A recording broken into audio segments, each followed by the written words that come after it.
فلسطین کی آزادی کا مشن، یہودیوں کو قدم قدم پر دھول چٹانے والا، اکیلا ہی عالم کفر سے ٹکرانے کا حوصلہ رکھنے والا، پاک دھرتی کا ایک عظیم مجاہد، کفر پر لاوے کی طرح برسنے والے اس مجاہد کی طویل داستان سننے کے لیے چینل کو سبسکرائب کیجئے اور ویڈیو کو لائک کیجئے۔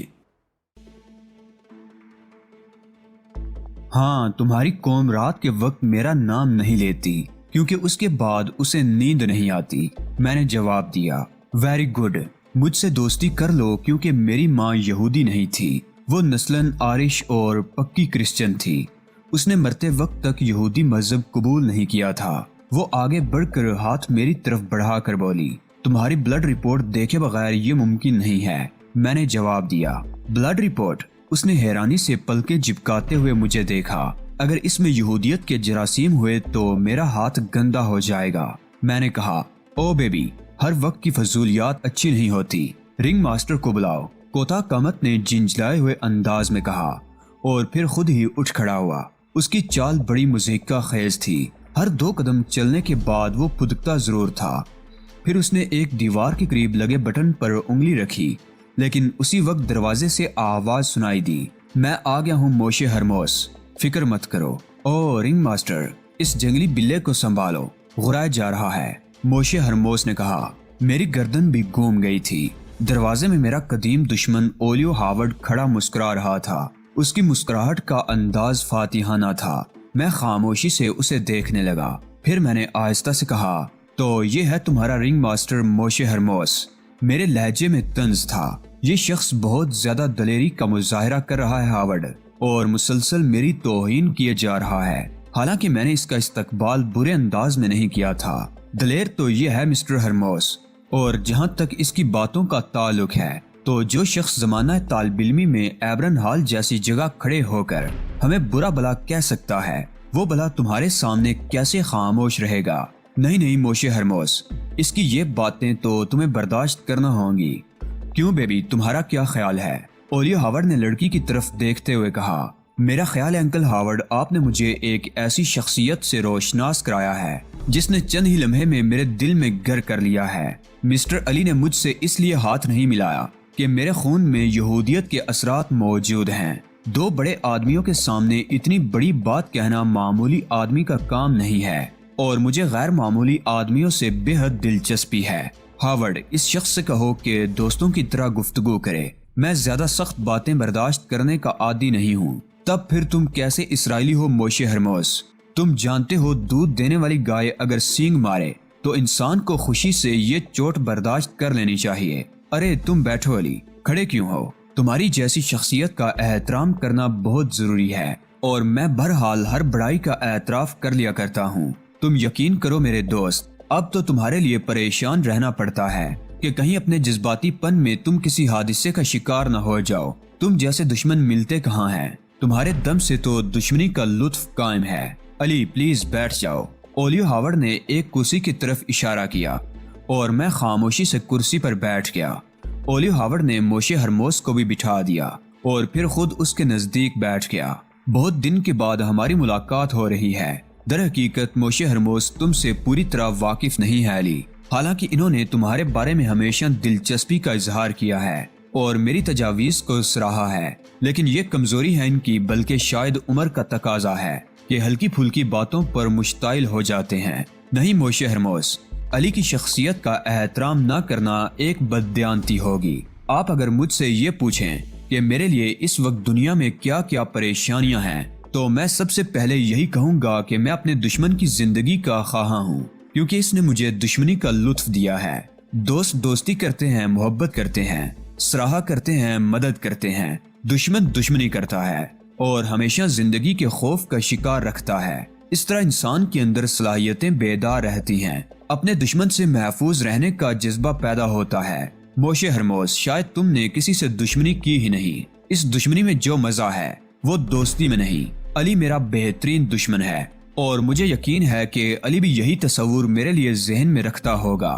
شاید تم یقین نہ کرو اس بات پر موشے ہرموس کہ ہم دونوں کو بارہا موقع ملا کہ ایک دوسرے کو ختم کر دیں، اس وقت شدت جوش میں ہماری جذباتی کیفیت ایسی ہی تھی کہ اگر ہم میں سے کوئی دوسرے کے قبضے میں آ جائے تو دانتوں سے اس کی بوٹیاں چبا ڈالی جائیں، لیکن ہم جب بھی ایک دوسرے کے مد مقابل آئے ہمارا ہاتھ ایک دوسرے پر نہیں اٹھا، کیونکہ ہم ذہنی اور جسمانی طور پر ٹکر کے دشمن تھے۔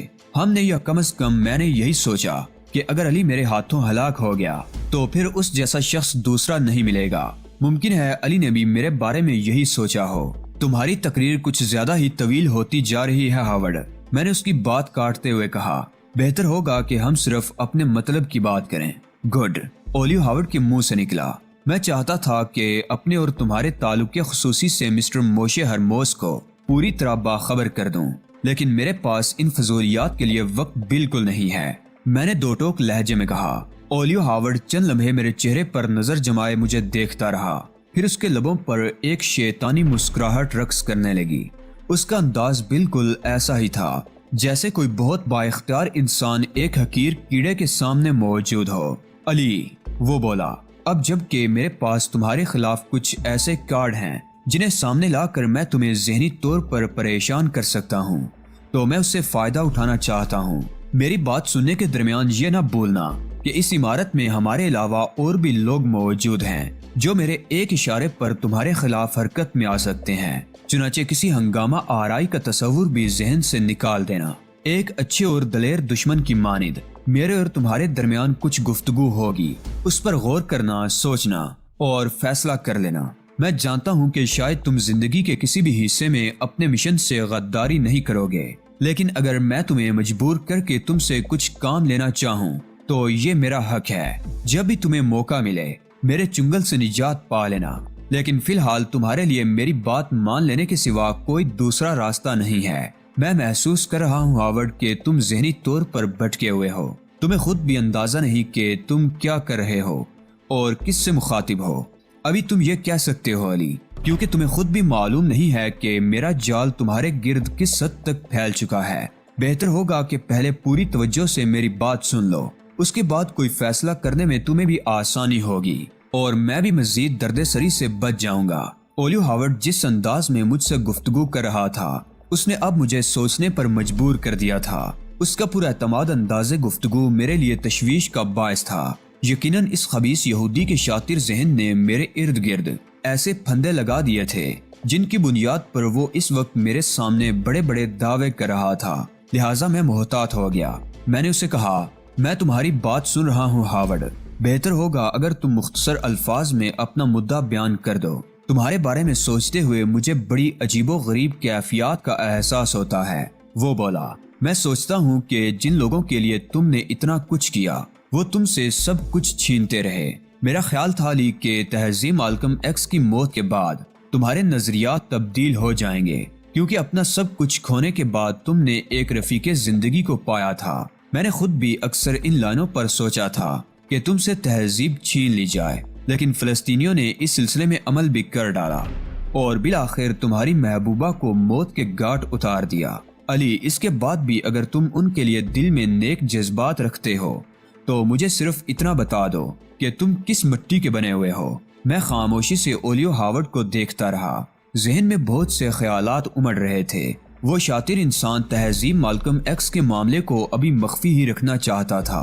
میرے ذہن میں تو یہی تھا کہ اگر اولیو ہاورڈ کی مرضی کے مطابق کچھ کام ہو جائے تو شاید وہ تہذیب کی زندگی کا اقرار کر لے اور مجھے بتائے کہ تہذیب اس کے قبضے میں موجود ہے، اس کے بل پر مجھے بلیک میل کرے۔ لیکن وہ شیطان زیادہ تھا، انتہائی عیار و مکار، اس سے ہر بات کی توقع رکھی جا سکتی تھی۔ غالباً اس سلسلے میں اس کے ذہن میں کوئی اور ہی خوفناک منصوبہ تھا۔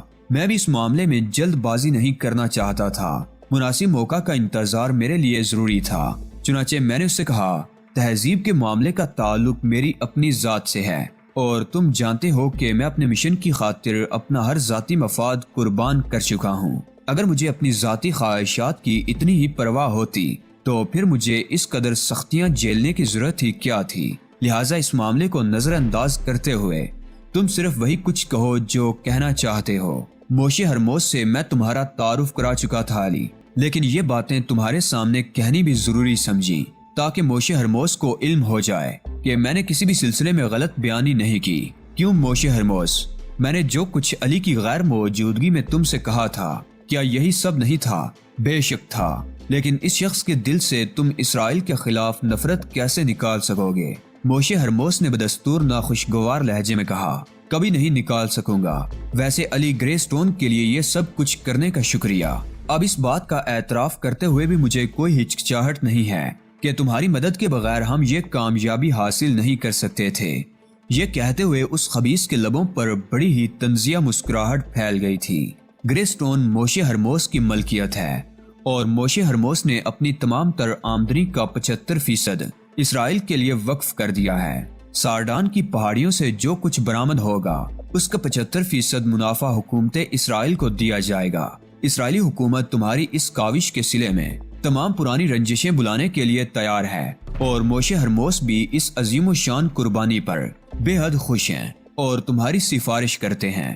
حقیقت یہ ہے اولیو ہاورڈ کہ میں ابھی تک تمہاری اس بکواس کا مقصد نہیں سمجھ سکا، میں نے خشک لہجے میں کہا، لیکن اولیو ہاورڈ پر میرے الفاظ کا ذرا برابر اثر نہ ہوا۔ اس بار میرے اور تمہارے درمیان ایک دلچسپ کھیل ہوا ہے علی، وہ بدستور مسکراتے ہوئے بولا۔ کاربوریٹ ایک امریکی کمپنی ہے اور دلچسپ بات یہ ہے کہ حکومت امریکہ کی منظور نظر ہے، جبکہ گرے سٹون سے امریکی حکومت کو کئی جگہ شدید نقصانات پہنچ چکے ہیں۔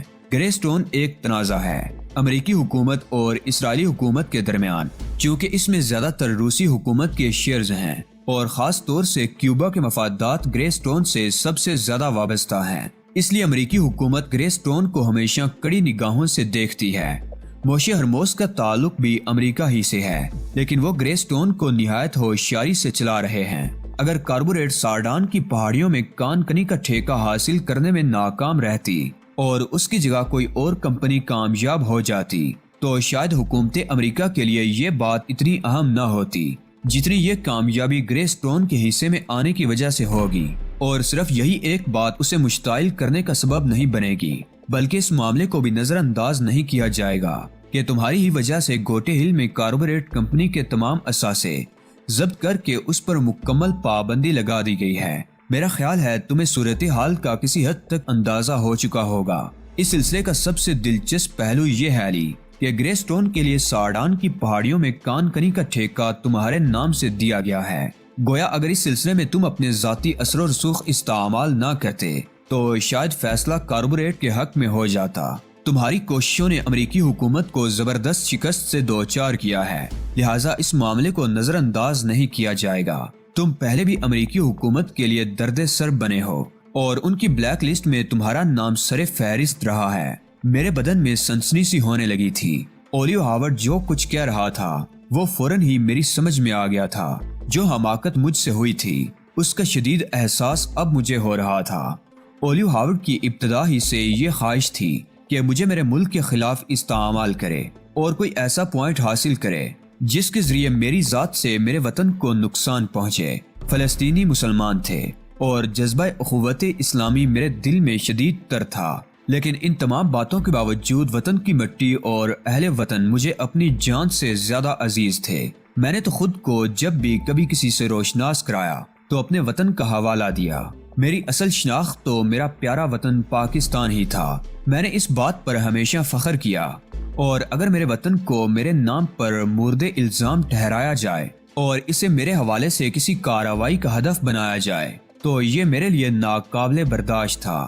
دفعتاً اولیو ہاورڈ کی آواز میری سماعت سے ٹکرائی۔ وطن سے دور رہ کر فلسطینیوں کے مفاد کے لیے سرگرم رہنا بے شک ایک اچھا فعل ہے علی یار خان، اور اس سے تمہارے ملی جذبے کا اندازہ ہوتا ہے، لیکن کیا تمہیں صرف فلسطینی مسلمانوں سے دلچسپی ہے؟ کیا اپنے ہم وطنوں کا تمہارے ذہن و دل میں کوئی خیال نہیں ہے؟ کبھی اس طرف بھی غور کیا ہے علی؟ کیا کچھ ہو رہا ہے وہاں؟ تمہارے ملک کے دشمن کس طرح اسے نقصان پہنچا رہے ہیں؟ ان کی رات دن یہ کوششیں ہیں کہ کسی طرح وہ اس کے ٹکڑے ٹکڑے کر دیں، اسے ایک مضبوط قوت بن کر نہ ابھرنے دیں۔ تمہارا ملک بے شمار بیرونی خطرات سے گھرا ہوا ہے اور تمہارے حکمراں امریکہ سے بہتر تعلقات کی بنیاد پر بہت سی مراعات حاصل کر رہے ہیں۔